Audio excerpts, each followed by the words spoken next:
ក្រុមទាំងអស់មានអារម្មណ៍ថាពិតជាចម្លែកខ្លាំងមែនទែនហេតុអីក៏ថ្ងៃនេះពួកគេមិនអាចរកផ្លែឈើនិងអាហារមួយចំនួនសម្រាប់យកត្រឡប់ទៅភូមិវិញបានជំរាបសួរពុកម៉ែបងប្អូនទាំងអស់គ្នាថ្ងៃនេះត្រឡប់មកជួបជាមួយនឹងនាងខ្ញុំម្ដងទៀតហើយថ្ងៃនេះផងដែរនាងខ្ញុំក៏នឹងលើករឿងថ្មីមួយដើម្បីយកមកចែកជូនដល់ពុកម៉ែបងប្អូនទាំងអស់គ្នាស្ដាប់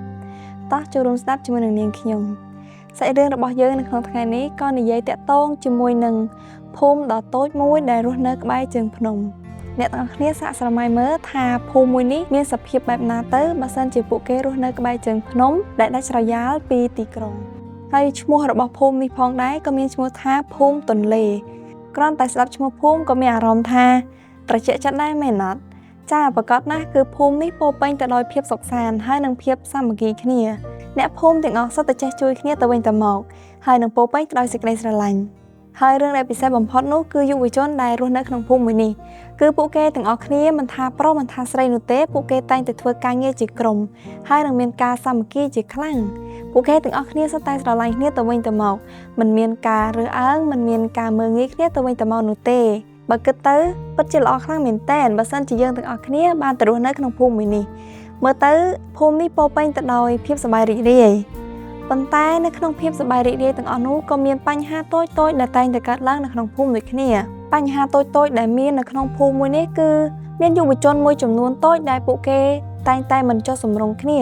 ហើយនឹងមិនចង់ធ្វើការជាមួយគ្នានោះទេដោយសារតែពួកគេគិតថាបើសិនជាពួកគេធ្វើការជាមួយនឹងមនុស្សដែលគេមិនសូវចូលចិត្តបើសិនជានៅពេលដែលគេកំពុងតែធ្វើការឧទាហរណ៍ថាបើគេមានចំនួនទៅអាចនឹងមានបញ្ហាកាន់តែខ្លាំងដូច្នេះហើយពួកគេតែងតែមិនចុះសម្រុងគ្នាហើយនឹងមិនចង់ធ្វើការងារជាក្រុមនោះទេប៉ុន្តែលោកមេភូមិគាត់គឺជាមនុស្សវៃឆ្លាត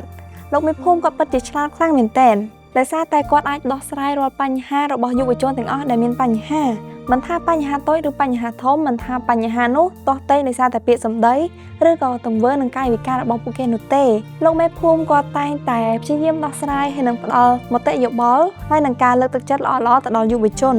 គាត់លើកទឹកចិត្តឲ្យពួកគេធ្វើការងារជាក្រុមដោយសារតែបើសិនជាពួកគេធ្វើការងារជាក្រុមទៅពួកគេនឹងអាចជួយគ្នាទៅវិញទៅមកបានមិនថានៅក្នុងស្ថានភាពមួយណានោះទេមិនថាពួកគេជួបគ្រោះថ្នាក់ឬមិនមានគ្រោះថ្នាក់អ្វីនោះទេពីព្រោះថាការងារជាក្រុមពិតជាល្អមូលហេតុដែលពួកគេធ្វើការងារជាក្រុមនៅក្នុងភូមិមួយនេះក៏ដោយសារតែ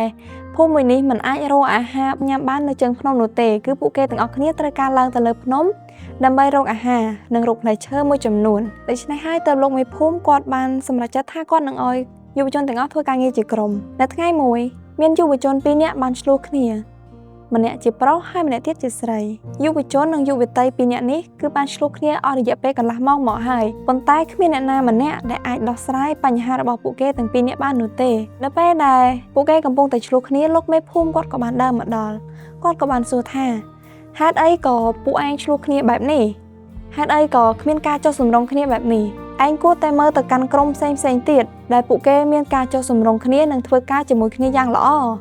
ឯងគួរតែធ្វើដូចជាគេបន្ទាប់ពីលោកមេភូមិក៏បាននិយាយចប់ហើយក៏មានយុវជនម្នាក់មានឈ្មោះថាថមគាត់ក៏បាននិយាយទៅកាន់លោកមេភូមិទាំងអារម្មណ៍មិនសូវល្អថាលោកអ៊ំមេភូមិខ្ញុំមិនចង់ធ្វើការជាមួយនឹងជូននោះទេពីព្រោះថាជូននាងគឺជាមនុស្សស្រីដូច្នេះហើយនាងមិនអាចឡើងភ្នំនិងមានកម្លាំងគ្រប់គ្រាន់ដើម្បីធ្វើការជាមួយនឹងខ្ញុំនោះទេខ្ញុំគឺជាក្មេងប្រុសដែលមានកម្លាំងពេញដូច្នេះហើយខ្ញុំមិនចង់ធ្វើការជាមួយនឹងក្មេងស្រីនោះទេពីព្រោះថាវាអាចនឹងផ្ដល់ការលំបាកដល់ខ្ញុំជាខ្លាំងហើយក៏អាចធ្វើជាបន្ទុករបស់ខ្ញុំទៀតផងនៅពេលដែលខ្ញុំកំពុងតែឡើងភ្នំពេលនោះលោកមេភូមិគាត់ក៏បានមើលទៅកាន់មុខរបស់ជូន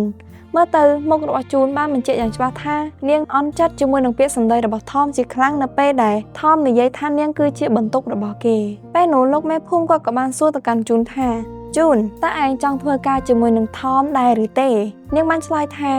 ប្រកាសណាស់លោកមេភូមិការងារជាក្រុមគឺពិតជាល្អហើយនឹងមានប្រយោជន៍ខ្លាំងមែនទែន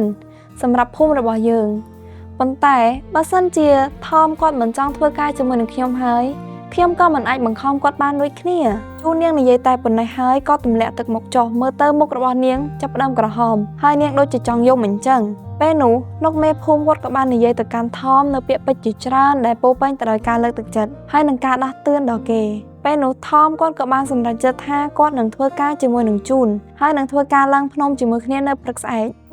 កក្រុមទាំងអស់មានអារម្មណ៍ថាពិតជាចម្លែកខ្លាំងមែនទែនហេតុអីក៏ថ្ងៃនេះពួកគេមិនអាចរកផ្លែឈើនិងអាហារមួយចំនួនសម្រាប់យកត្រឡប់ទៅភូមិវិញបានពីព្រោះថារាល់ដងមិនមែនបែបនេះនោះទេប៉ុន្តែថ្ងៃនេះពិតជាចម្លែកខ្លាំងមែនទែនពេលនោះជូននាងក៏បាននិយាយទៅកាន់ថមទាំងសំឡេងខ្សោយៗថាថមយើងគួរតែផ្លាស់ប្ដូរទីកន្លែងដើម្បីរកអាហារទៅពីព្រោះថាកន្លែងនេះគឺយើងតែងតែមករកជារៀងរាល់សប្តាហ៍ជារៀងរាល់ថ្ងៃហើយដូច្នេះហើយវានឹងមិនមានផ្លែឈើសម្រាប់ឲ្យយើងបេះបន្តទៀតនោះទេថមគាត់បានគិតមួយសន្ទុះធំហើយគាត់ក៏បានងក់ក្បាលប៉ុន្តែគាត់មិនបាននិយាយអ្វីទាំងអស់គាត់បានសម្រេចចិត្តតាមជូនគឺជាក្មេងស្រីម្នាក់ដែលឆ្លាតហើយនឹងមាន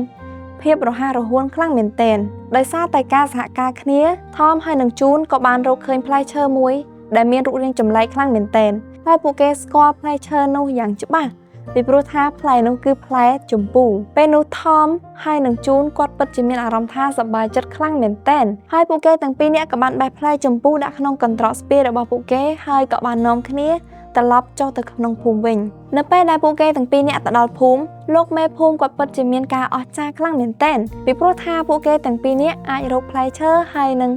ម្ហូបអាហារសម្រាប់អ្នកភូមិរបស់ពួកគេដើម្បីទុកនៅក្នុងឃ្លាំងសម្រាប់រដូវរាំងស្ងួតចាំតាំងពីថ្ងៃនោះមកថមហើយនឹងជូនគាត់តែងតែធ្វើការងារជាក្រុមជាមួយគ្នារហូតហើយសាច់រឿងរបស់នាងខ្ញុំនៅក្នុងថ្ងៃនេះផងដែរក៏ត្រូវបានបញ្ចប់សាច់រឿងមួយនេះគឺចង់បង្រៀនយើងថាការងារជាក្រុមគឺពិតជាល្អខ្លាំងមែនទែននៅពេលដែលយើងសហការគ្នានៅក្នុងការធ្វើអ្វីមួយមិនថាការងារមួយនោះតូចឬធំលំបាកឬក៏ងាយស្រួលនោះទេប៉ុន្តែបើសិនជាយើងចេះជួយគ្នានិងផ្ដល់យោបល់ផ្ដល់មតិស្ដាប់គ្នាទៅវិញទៅមកច្បាស់ណាស់ថាការងាររបស់យើងនឹងទទួលបានភាពជោគជ័យហើយនៅពេលដែលយើងធ្វើការងារជាក្រុមយើងនឹងស្គាល់ពីអត្តចរិតរបស់គ្នាទៅវិញទៅមកហើយអាចផ្ដល់សេចក្តីស្រឡាញ់ឲ្យគ្នាទៅវិញទៅមកដោយដែលព្រះជាម្ចាស់បានបង្រៀនយើងឲ្យចេះស្រឡាញ់ដល់អ្នកជិតខាងរបស់យើងឲ្យដូចដែលយើងស្រឡាញ់ខ្លួនឯងដូច្នេះហើយនាងខ្ញុំក៏សូមលើកទឹកចិត្តដល់ពុកម៉ែបងប្អូនទាំងអស់គ្នាជាពិសេសនោះគឺក្មេងៗកុមារបងប្អូនត្រូវតែចេះសហការគ្នាសាមគ្គីគ្នាដើម្បីធ្វើការងារជាក្រុមមិនថានៅក្នុងការងារបម្រើព្រះឬក៏នៅក្នុងការងារសាលានោះទេ